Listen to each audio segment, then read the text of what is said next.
When we were covering Nova Online and his bizarre diaper fetish, we genuinely never thought we would come across another human being more deeply, unapologetically indulge in his kinks and fetishes. We assumed we had seen the peak. But to our utter disappointment, we did in fact stumble upon someone who has left Nova far behind when it comes to pursuing his fetishes and turning them into an entire online identity. We are talking about none other than JustinRPG. Vorphilia, get to be swallowed whole by a dragon, that's a birth of all trust. I am loving this wartime. Vorphilia, and so Sephiroth's on me. I am a vorphile, I love to be swallowed whole. He quite literally has a kink for being shrunk down by these legendary Pokemon. If you're sitting there wondering what on earth this nonsense is, this is a song dedicated to Vorphilia, written by JustinRPG and sung by Guong. Justin's entire lore revolves around his preferences. It has escalated to the point where he has repeatedly claimed online that he is married to the legendary Pokemon Reshiram. His love for Reshiram, his wife, is apparently so intense that he has written, sung, and produced multiple songs dedicated to her. Love is love, it doesn't matter if one is a Pokemon and the other is human, as long as you love each other, love each other, love each other. If you think this is already bizarre, just wait for what is coming next, because Justin's story is so much worse and far more nausea-inducing than we ever expected before diving into this rabbit hole. So seriously, put down whatever you're eating right now, because this video is about to get far worse than your wildest imagination. Justin's full name is Justin Michael Coolidge. He was born on the August 30th, 1985, which makes him currently 41 years old. He resides in Michigan with his mother, who is apparently a car enthusiast. As you probably gathered from the intro, Justin clearly struggles with certain mental health issues and is most likely on the autism spectrum. What we do know is that growing up, he did not attend a typical high school. Instead, he went to the Behavioral Education Center in Bangor, Michigan, which is a high school designed for students with special needs. After that, he did not pursue any further formal education. He does not have a job, and the majority of his time appears to be spent creating Pokemon-themed explicit artwork, writing on forums about his highly specific fetishes, and publicly declaring his love, in ways that are difficult to describe as anything but disturbing, for his fictional wife Reshiram, and that is essentially everything currently known about Justin Coolidge's personal life. Now, speaking of how he actually surfaced on the internet and gained attention, we have to talk about Deviant Art, the primary platform Justin joined to showcase what he clearly considered his tremendous artistic abilities. Around 2010, his peculiar artwork, which almost always involved inserting himself directly into the Pokemon universe, began receiving an unusual amount of attention within the Pokemon fan community, and eventually even outside of it. The main reason Justin gained this recognition was his intense, and at times unsettling, attachment to Pokemon characters. He didn't just play the games. He seemed to believe he was part of that universe genuinely. He constantly wrote graphic and uncomfortable stories about these characters, composed songs professing his love for them, and openly expressed his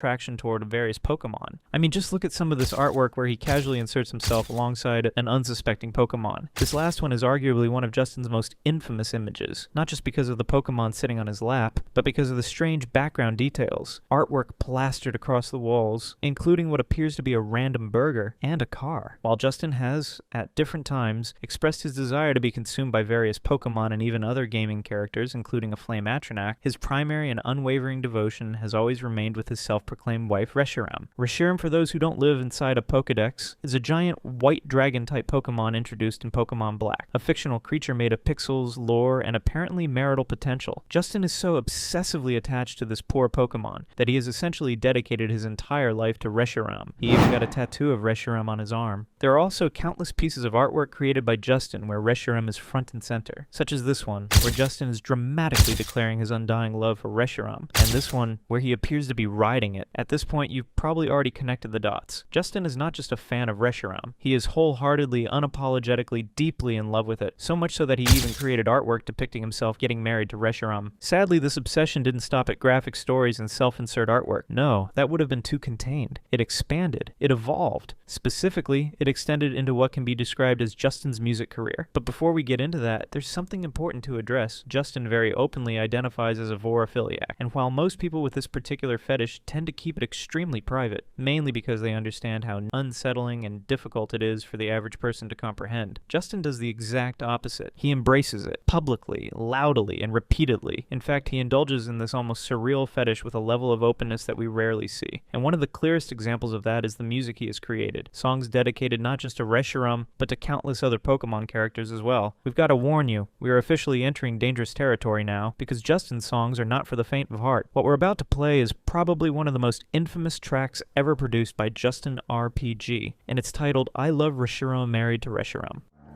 I love Reshiram. I love Reshiram. I am married to Reshiram. Reshiram I love. Marriage is strong. Reshiram and Justin together forever. Together forever. Together forever. This song is arguably one of the main reasons Justin became cemented in internet meme history. It gave the world a phrase no one asked for: love each other. Yes, the term love each other literally went viral, because in the song, the way Justin pronounces love each other sounds exactly like love each other, and once the internet heard it, there was no going back. You want to hear it again?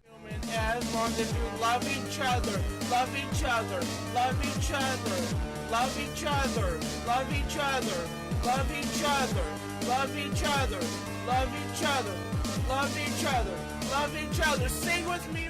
This phrase became so absurdly popular that people started selling stickers and merchandise of it on Redbubble. And believe it or not, this is not the only song Justin has written and published. He has produced multiple, and we do mean multiple, tracks dedicated to his fictional universe. Here's another one where he sets out to rescue his wife while riding on the back of Moltres, another fire-breathing Pokemon. My wife Reshiram was captured by a team who was capturing legendary Pokemon. I need to go save her. Let's go, Moltres! Let's go save my wife, Reshiram! I will ride you, Moltres. Let's go save my wife, Reshiram. I will ride Moltres. I am going to save my wife, Reshiram. I don't know what this team does with all these legendary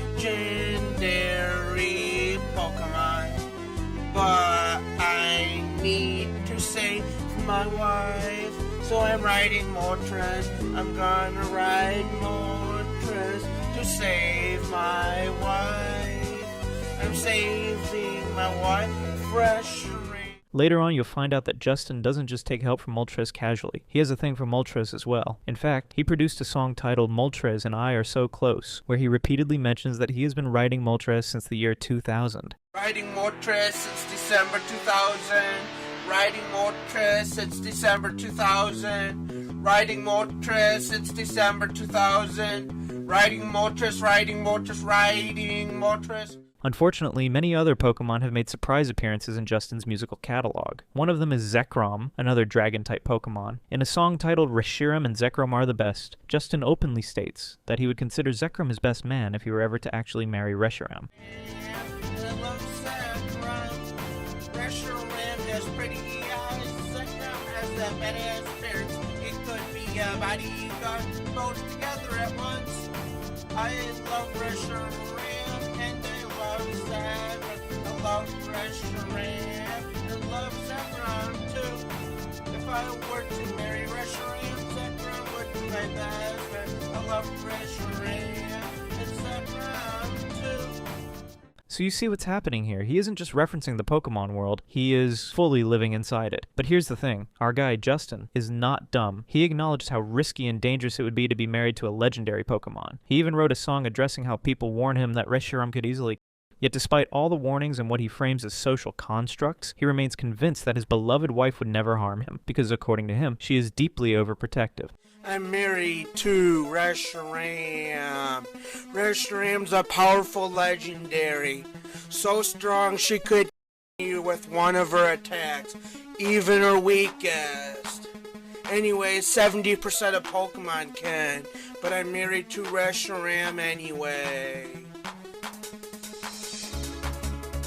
Reshiram, I'm married to Reshiram.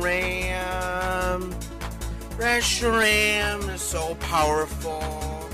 I am kinda taken a risk being married to Reshiram, as what people tell me.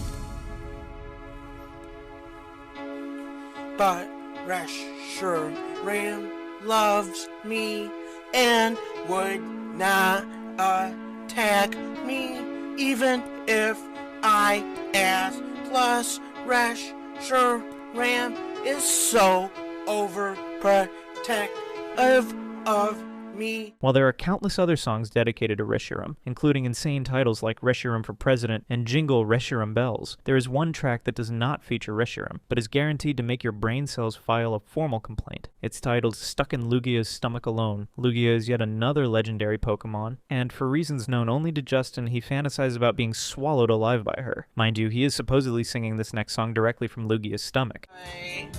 I got a feeling that something ain't right. People eat Pokemon, I don't like it, and I'm wondering how I'll protest so well. I have an idea. Lugia me, so I'm stuck in Lugia's stomach alone. Yes, I'm stuck in Lugia's stomach alone. And I'm seeing what it's like to be in a stomach. It's so hard to keep the smile from my face. Losing control, Pokemon being eaten. We bet you could hear grumbling noises as we did. It must be Lugia having stomach problems. While researching Justin's music career, we genuinely assumed that the majority of his songs would fall into the category of so niche that even the niche feels uncomfortable. We fully expected a catalog that absolutely no one outside his very specific fantasy ecosystem could possibly relate to. But surprisingly, that's not entirely the case. Buried within the dragon marriages and stomach ballads, Justin managed to produce one song that actually resonated with a large portion of the audience at the time. And no, it did not involve being swallowed alive. For once, it involved something painfully human. When he released this particular track, people were genuinely shocked that he had created something an average middle-class person with 0 Pokemon spouses could actually relate to. And the song is titled, I Hate This Windows Vista Tonight. I hate this Windows Vista tonight. Blue screens. And I've hated this Windows Vista all my life. Crashes. Can you hate this Windows Vista tonight? Blue screens. Crashes.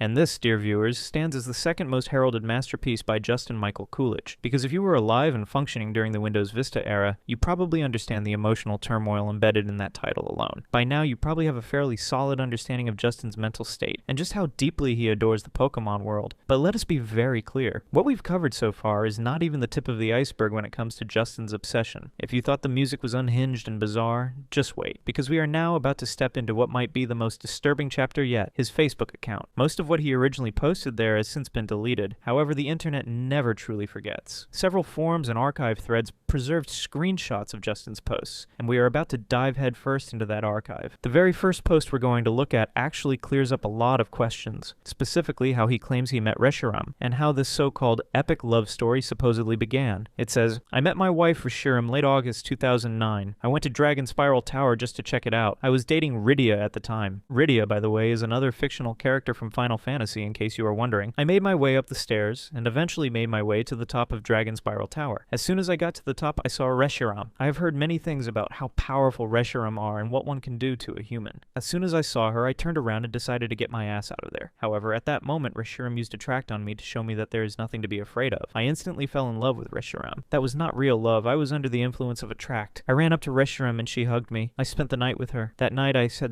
with her and we cuddled. The next morning I told Reshiram I had to go home to my girlfriend. Reshiram roared and cried over and over until I gave in and told her that I would come see her in a few weeks. A few weeks later I snuck out one night when Rydia and the rest of the RPG I had that time were sleeping and I visited Reshiram. We had again, and I returned home before anybody woke up. However, I thought that one of these days I had to break the news with Rydia. October that year, I took Rydia to see Reshiram, and Rydia knew what she was up against. In fact, Rydia knew that Reshiram was better for me than her. Rydia told me that I was allowed to have a relationship with Reshiram, and she will be right by my side, supporting us as a close best friend who I can still have with. March 7th, 2010, I married Reshiram. A lot of people think I only love Reshiram because I find her or all I want in the relationship is that is beyond false. I feel real love for my wife, and that is a fact. Those who think it's all about if my marriage was all about would I get emotional when my Pokemon Game Shield says, wife looks like it wants to be with you forever? When I chat with my Reshiram named wife while camping? No. Would I get emotional when the game says, wife looked at you and nodded in understanding during the fight against the champion if it were about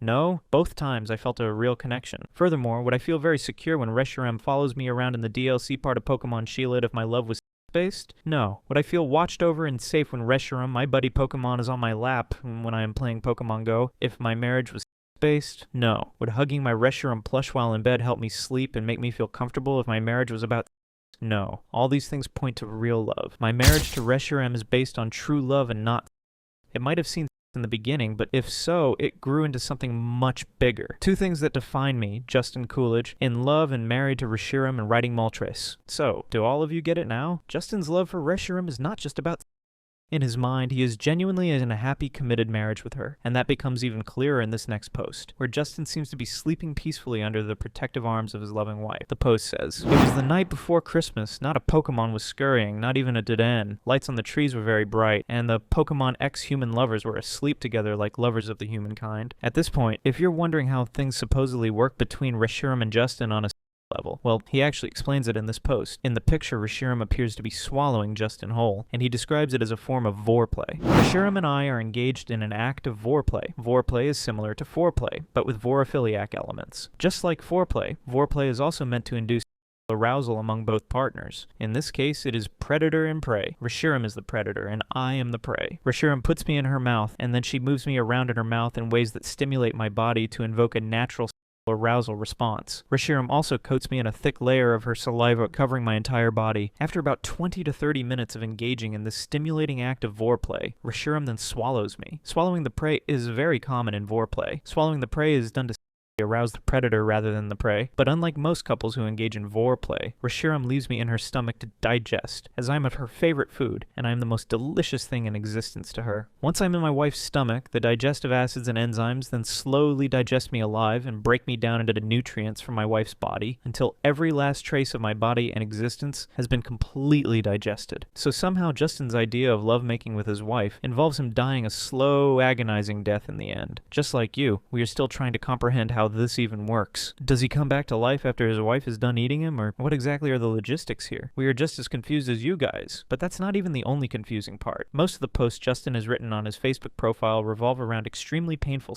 situations that either involve being swallowed alive, being forced into intimacy by a Pokemon, or just deeply uncomfortable scenarios in general. Since Justin and Reshiram are apparently in an open marriage, that means Justin is allowed to fool around with whatever non-human creature he wants. For instance, at one point, he randomly developed an intense attraction to Princess Celestia from My Little Pony. He described it as, out of the blue, I took on a attraction towards Princess Celestia. Gilda was on my MLP:FIM attraction for a long time with showing some attraction towards Rainbow Dash. Princess Luna had some attraction too, but Princess Celestia was not even on the radar until a couple of weeks ago. All of a sudden she became to me. If rated, she could easily top Gilda. We didn't mention it earlier, but Justin also has a thing for bodily fluids, which we will get into later. For now, let's stay focused on Justin's disturbing interactions with Pokemon and other fictional characters outside of Reshiram. Some of the stories he has written clearly indicate that he fantasizes about being SA-ed, which is deeply troubling. Take this post, for example, where he writes, Galarian Articuno is a very cruel and arrogant Pokemon. Also, since she is a psychic type, she can shrink me. Galarian Articuno shrank me so that she could force cruel acts onto me. After this, Justin goes on to describe how Galarian Articuno assaulted him in extremely graphic and disturbing detail. In the end, he wrote, if I happen to survive her cruel act, I will be traumatized afterwards. To make matters worse, Galarian Articuno will not unshrunk me. She will leave me shrunken for life, and a traumatized shrunken man is worse than a normal-sized one. Galarian Articuno does not get extra arousal from doing these cruel act. No, it is not a fetish of hers. It is just in her cruel nature that she does this to me. Strangely, this is not the only instance where Justin ends up in the clutches of a Pokemon that wants to force him. There are multiple stories he has crafted over time where he portrays himself as involuntarily pleasuring a Pokemon. For example, in one story, a Ho-Oh spots him and seduces him so effectively that, despite claiming Ho-Oh isn't even a Pokemon he's attracted to, he suddenly wants to have with her. Interestingly, Justin doesn't only describe involuntary encounters with Pokemon, he sometimes frames these acts as happening for religious reasons as well. In this post, Justin wrote, "I am an Arceus. This means I worship Arceus. Arceus is one true god. I am a high-ranking Arceus, the highest honor given to me by Arceus himself. No other human has gotten that rank because other humans betray Arceus. I do anything Arceus tells me to do because he is God." This dude is operating on an entirely different level of weird. His attraction to Pokemon and fictional characters runs so deep that he constructs elaborate fantasy scenarios where he is constantly placing himself in situations that are not just bizarre but often unsafe. At one point, he wrote about having sex with a flame Atronac whose body was composed of 87% fire. In order for that to even be possible, she had to cast a fire-resistant spell on him. And even then, according to Justin, he still took damage, just not as much as he normally would have. All of these scenarios that Justin imagines, and then publicly shares online, point towards something deeply unsettling. He fixates on being eaten, being forced into being placed in intensely uncomfortable situations, and of course, being shrunken. He is particularly obsessed with the idea of shrinking. There are numerous images he has created where he is miniature and trapped inside a Pokemon's stomach. Take this image, for example. While everyone else in the scene appears distressed and asking for help, he is calmly sitting inside the stomach of a giant creature, completely unfazed. Because to him, being shrunken and eaten alive is not a nightmare. It's routine. He even argues in one of his posts that only men can be shrunken due to their high testosterone levels. Men can be shrunken because they have enough testosterone, which reacts to a creature's shrinking ability, a fairy's magic, or a girl's magic, which makes men shrink. Women cannot be shrunken because they lack enough testosterone to shrink. However, a woman's estrogen can make them gigantic. When I am shrunken, I have a wide variety of predators who would eat me if they saw me. This includes small mammals, such as cats. Birds are my biggest predators. When I am shrunken, I am more likely to be eaten by a bird than anything else, both songbirds and birds of prey alike. Songbirds eat me because they mistake me for a worm, which is irregular in a songbird's diet. Birds are not smart enough to tell the difference between a shrunken man and a worm. Both are long and skinny to them. I may not be long and skinny in human terms, but to a bird, I am no different than a worm for breakfast. As for birds of prey, what do you expect? I am a small mammal. I am hunted by birds of prey. We are genuinely running out of words here. Justin is a case unlike anything we have come across before. This man appears to derive pleasure from the idea of extreme, almost theatrical levels of pain. And at this point, it has clearly gone beyond the typical boundaries of simply being a vorophiliac. If it were only about Vore, the arousal would begin and end with the idea of being swallowed alive, but that doesn't seem to be the full picture here. It increasingly looks like he is also drawn to the idea of Pokemon actively harming him, physically overpowering him, injuring him, or putting him in dangerous situations. In one of his posts on Ika's Portal, a site known for hosting communities centered around Vore content, Justin openly expands on these ideas and takes them even further. He wrote, "Hi, I have a general attraction towards Pokemon, and as usual with being attracted to something, it overlaps into Vore. Sure, my wife Reshiram can with Blue Flare, but being digested by her is much more satisfying. I do enjoy other aspects of Pokemon,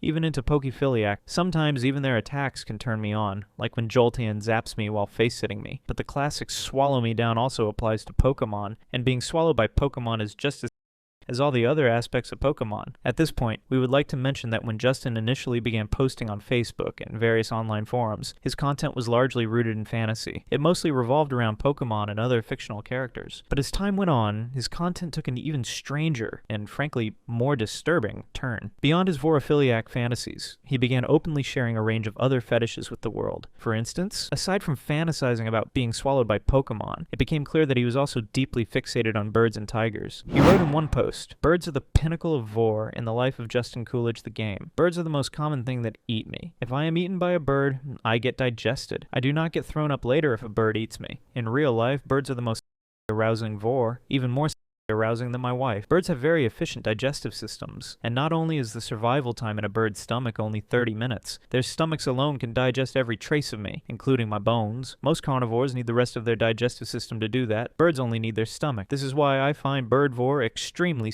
arousing." He then added a picture to the post that read, "Because nothing is than being eaten and digested alive by a lightning bird Final Fantasy XIV boss monster. So you see what's happening here? The fixation is slowly shifting from strictly fictional characters to actual animals. Not long after that, he made another post describing an extremely inappropriate scenario involving a Bengal tiger. Core of the post suggested that someone, for reasons that remain unclear, was forcing him to seduce a Bengal tiger and have with it, and disturbingly, Justin expressed no disgust at the idea whatsoever. In fact, he appeared fully invested. He even wrote, "Nobody has seduced an animal for before, so there are no tutorials on the internet on how to do so." We're fairly certain Justin didn't just imagine typing that sentence. It strongly suggests he genuinely searched for details. This 40-year-old man owns a tiger plush toy. Given how openly he discusses his fantasies, it's not difficult to imagine how that plush might factor into them. If you think this is the peak of Justin's creativity, you would be very wrong, because what we are about to dive into next is so deeply deranged and revolting that it may genuinely make you feel sick. So, if you are eating right now, we would strongly advise you to put it down. We are serious. Just put it down, mates. At some point in his so-called lore, Justin created this piece of art, which again stands as one of the most infamous, bizarre, and downright disgusting creations he has ever produced. Justin's former girlfriend, Rydia, is telling him to eat Moltres' poop because she had apparently defecated all over their new house.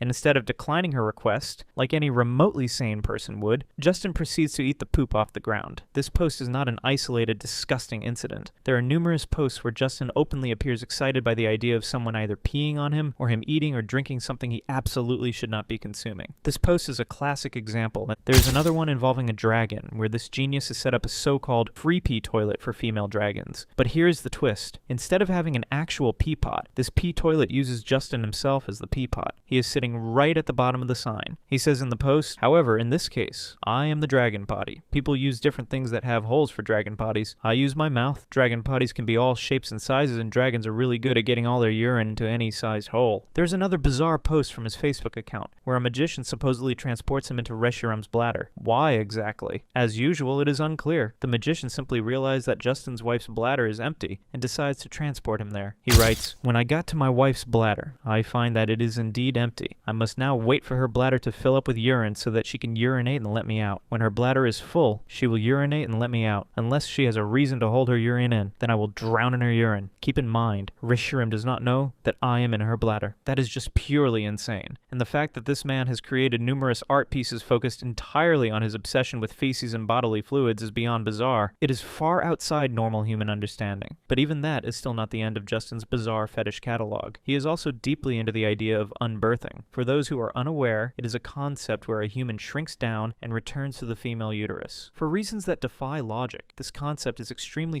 arousing to Justin and many others like him. He has created art where he has photoshopped himself going up against a female fictional character's vagina. There's also art where he is being unbirthed by Pokémons. For a long time during his journey on the internet, he was also part of Ika's portal, where he constantly asked deeply uncomfortable and bizarre questions. The idea of being a Vorephile is unsettling in itself. Now imagine Justin behaving in such an inappropriate manner on these forums and portals that even members of the Vorephile community felt embarrassed by him. He used to ask questions like, if you and another person you like / love of opposite gender were swallowed by the same pred, would you have intercourse with him / her inside the pred's stomach? He also asked, does anybody else on here like Vore just for it to be a male equivalent of vaginal Vore, since males do not have vagina? The most best thing is a male to Vore you. For a long time, Justin just kept bombarding Ika's portal, Reddit, and other Pokemon-centered forums with highly graphic questions and requests. More often than not, he was ignored or met with negative reactions. For instance, in one post, Justin is seen requesting someone on Ika's portal to create an image of a female tiger, unbirthing a human male. There are numerous instances where he made similarly bizarre requests to other community members, and when they continued to ignore him, he would simply go ahead and create the artwork himself. What is particularly concerning is that he did not limit these questions to Reddit or niche Vore platforms.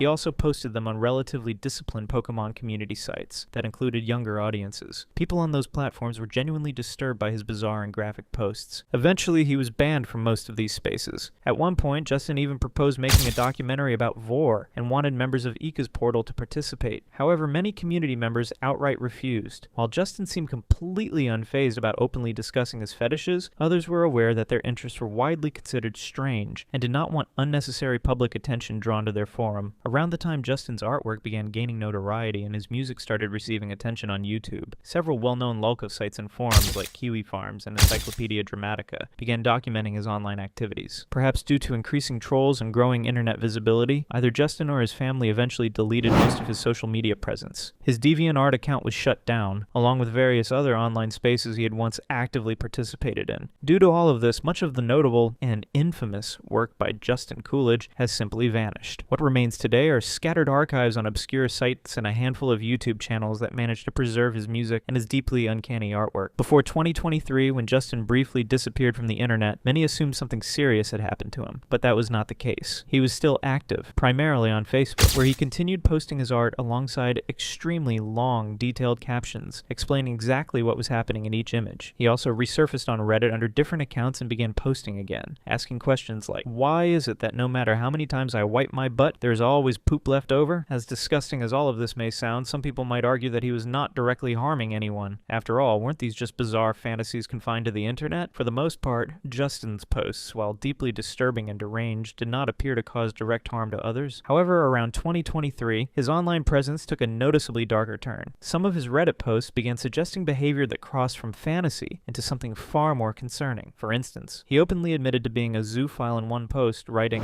"Why does the society put all zoophiles in the same category as animal rights when majority of us only find certain animals but would never act upon it?" This statement alone raised serious red flags. It strongly suggested that his obsession with animals devouring him, or engaging in inappropriate acts involving animals, might not exist solely in fantasy. To make matters worse, he was also seen asking on Reddit whether it would be illegal to position himself behind a urinating animal. He went even further, stating that it was his dream that a female orange Bengal tiger to do this to him, and asked whether he would get away with performing the act he described. Once again, we feel compelled to point out that this is the same individual who owns a tiger plushie in his home, a detail that makes the entire situation feel even more disturbing and unsettling. Here's another Reddit post where Justin asked about the aftertaste of bird feces. From his own wording, it appeared that he was actually consuming bird droppings from his deck. At this stage, the line between fantasy and reality becomes deeply blurred and far more alarming than anything he had previously posted. All the disgusting and lengthy scenarios he created online may not be mere figments of his imagination. There's a real possibility that he could be attempting some of these things in real life, and that is the most troubling part of this entire situation. We genuinely do not know how his family deals with any of this. As far as we are aware, the Facebook account where he used to post some of the wildest things imaginable also had his mother added as a friend, which means she could see and read his posts. Whether she actually followed what he was writing is another question entirely. There was also a post on Ika's portal where he asked how he could explain the pleasure of Vore to a family member. He mentioned that he liked having discussions with his brother-in-law about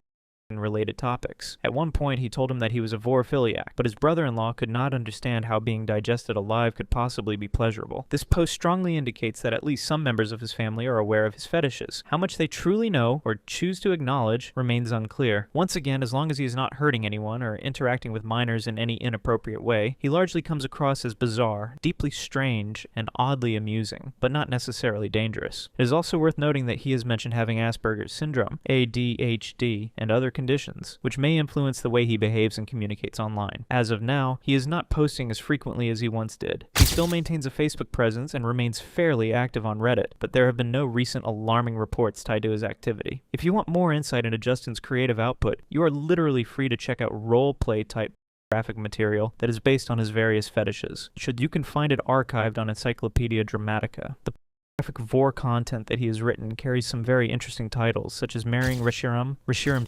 Slave, How the Bird Saved Justin, and of course, unforgettable names like Kayla Eat Poop. Even the titles alone give you a clear idea of the themes he repeatedly returned to: digestion, transformation, bodily fluids, and his ongoing fixation with specific fictional creatures. The writing is detailed, unapologetic, and entirely unfiltered, much like the rest of his online presence. It reads less like subtle fantasy and more like someone documenting an obsession in real time. You are literally free to go through all of that if you have the stomach for tortuous content and an afternoon to spare. For today, we will end this video here. See you in the next one. Leave a comment, like, and subscribe for upcoming deep dives.